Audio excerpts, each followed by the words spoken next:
Hello viewers, I doctor SVK Lal welcome you all in my YouTube channel. मेरे YouTube channel में आपका बहुत बहुत स्वागत है।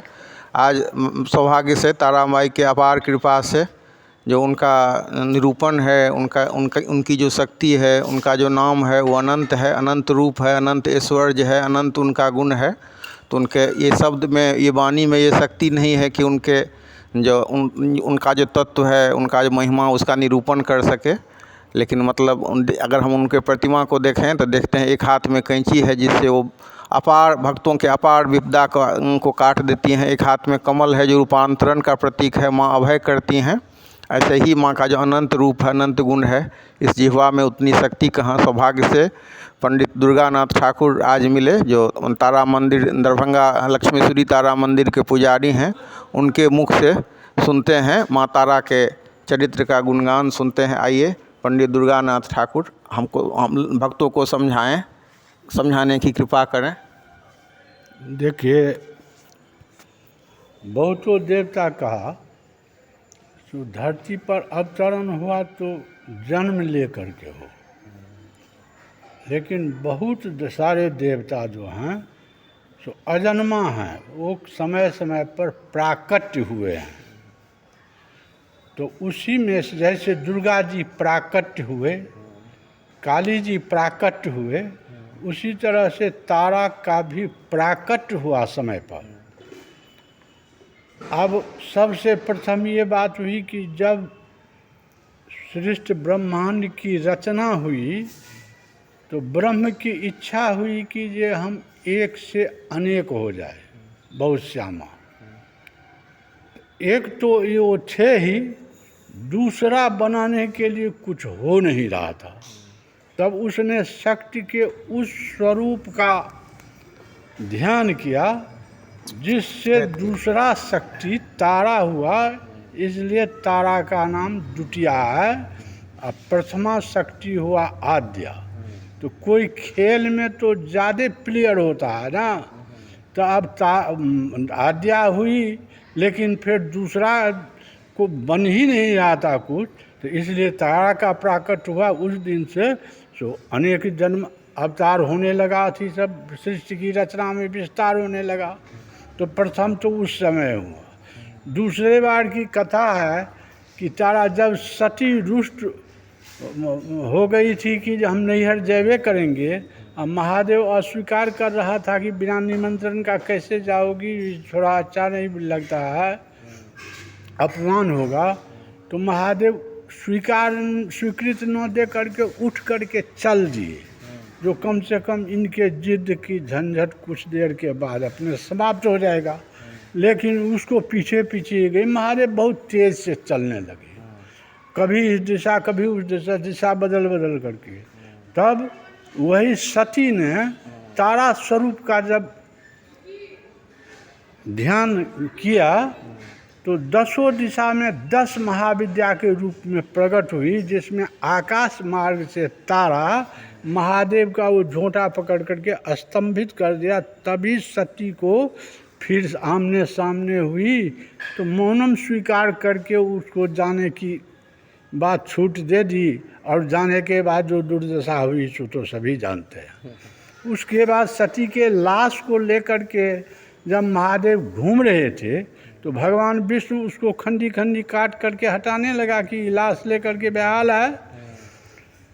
तो बंगाल में दहिना आँख का कटिंग गिरा, जहाँ पर बंगाल रामपुर में लोग बाबा धाम से जाते हैं, क्या कहते हैं, बासुकीनाथ के बाद रामपुर हाट, तो वहाँ पर एक ठो तारापीठ है। दूसरा बायां हाथ जब तक बायां कटता, इतना देर में वो बिहार के महिषी में से वो तारा का बायां आँख गिरा।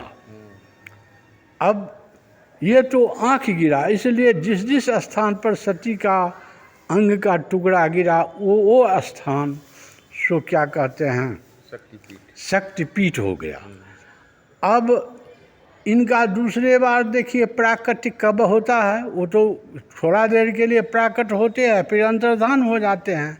कि भगवान विष्णु ने जब लक्ष्मी को पाने के लिए सभी देवता और राक्षस ने समुद्र मंथन किया, तो उस समय में जैसे वो मंदराचल पर्वत पाताल में धंसने लगा तो भगवान स्मरण किए ब्रह्म को, तो वो कच्छप रूप धारण करके तो मथानी के नीचे में, इसलिए कछुआ का पीठ बहुत अच्छी होता है।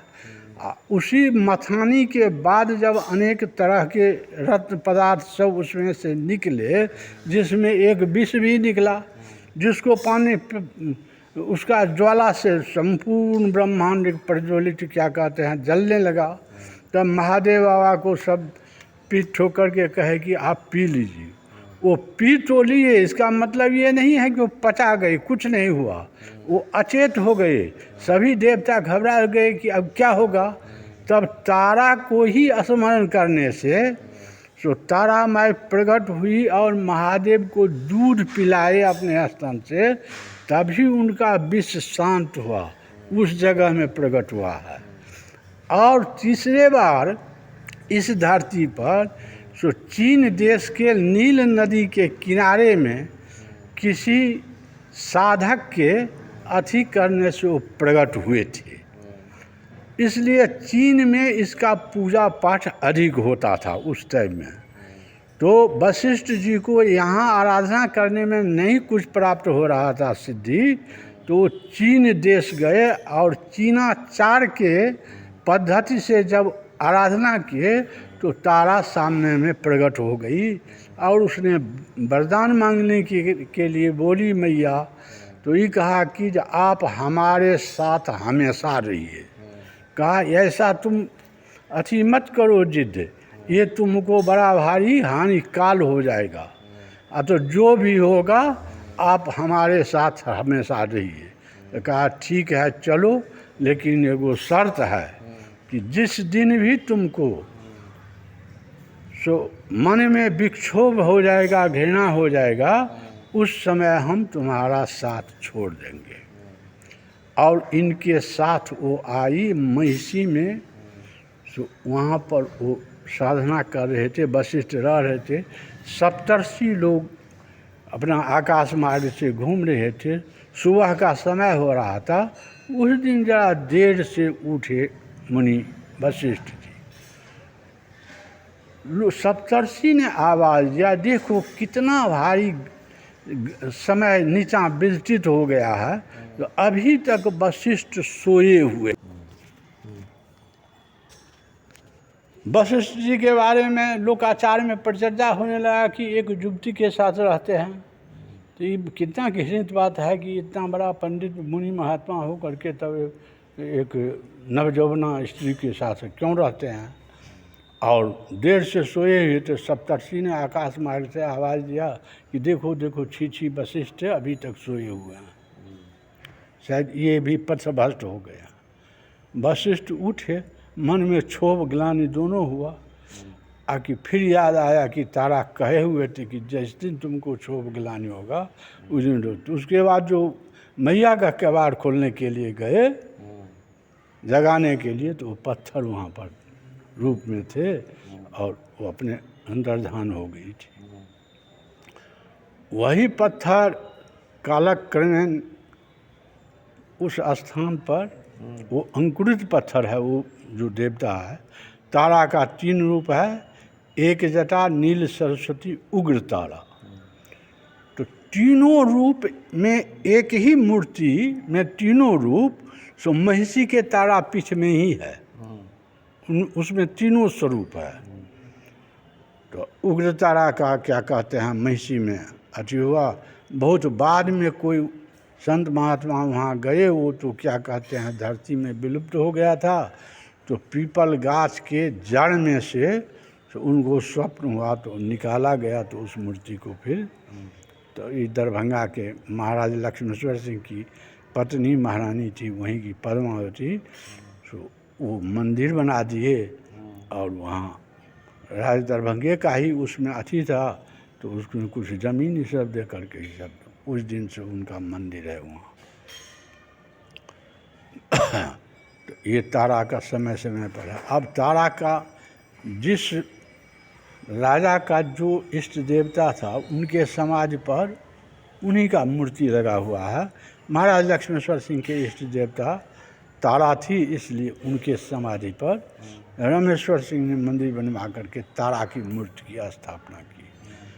ये कोई कहता है कि यहाँ तारा का लोग भक्त कम है, तो बंगाल जो है सो तारा पीठ है, इसलिए वहाँ तारा का सेवक ज़्यादा है।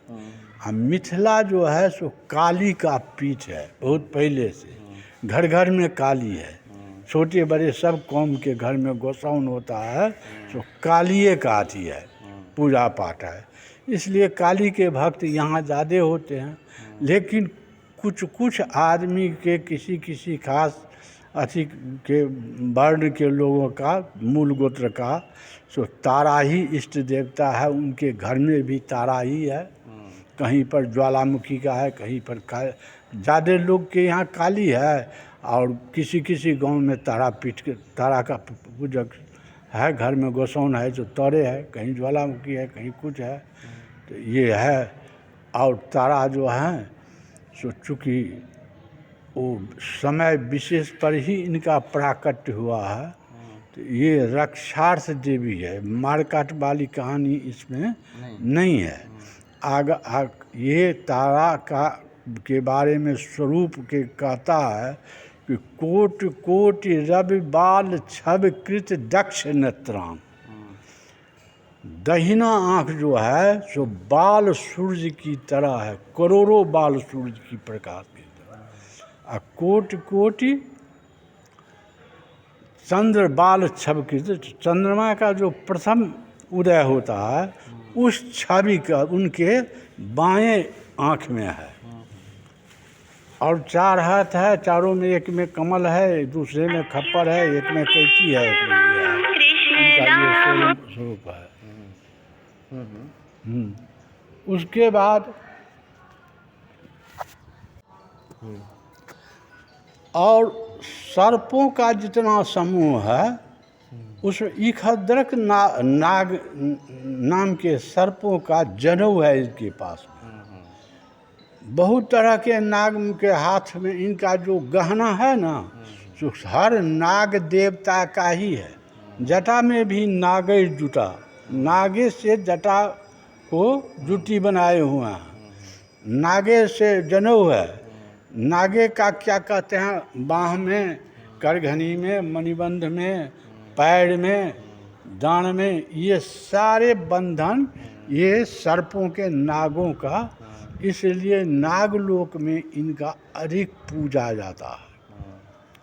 तो इस तरफ से, और यहाँ पर भी सर्पों की बहुत संख्या है इसे माला में, लेकिन आज तक किसी को कोई सर्प काटा है ऐसी घटना नहीं आई। अपना चला आता रहता है, चला जाता है, कुछ हो जाता है। ये सब सिद्ध बात है। और तारा जो है सो ये लक्ष्मी और सरस्वती दोनों का सम्मिलित रूप है। एक ठो ये भी कहावत है, जो कृष्णा तू साक्षात काली राम रूपा च तारिणी। राम का जो मर्यादा और स्वरूप है उसी का स्त्री परिणत रूप में तारा है। तो तारा का तो एक जगह तो प्रकट होकर के महादेव को दूध पिलाई है, शक्ति बन करके वहाँ भी उपस्थित हुई है। तो ये आपको किसी भी विश्व का, किसी भी दैहिक दैविक भौतिक तापा, कोई तापत्रय विश्व को ये पी जाती है। और इसका आयुध भी जो है वाहन, वो भी विश्व ही अथी करता है, तो संसार के। और ये मुक्तिदाता है, ये मुक्ति देते हैं लोगों को जीवन से।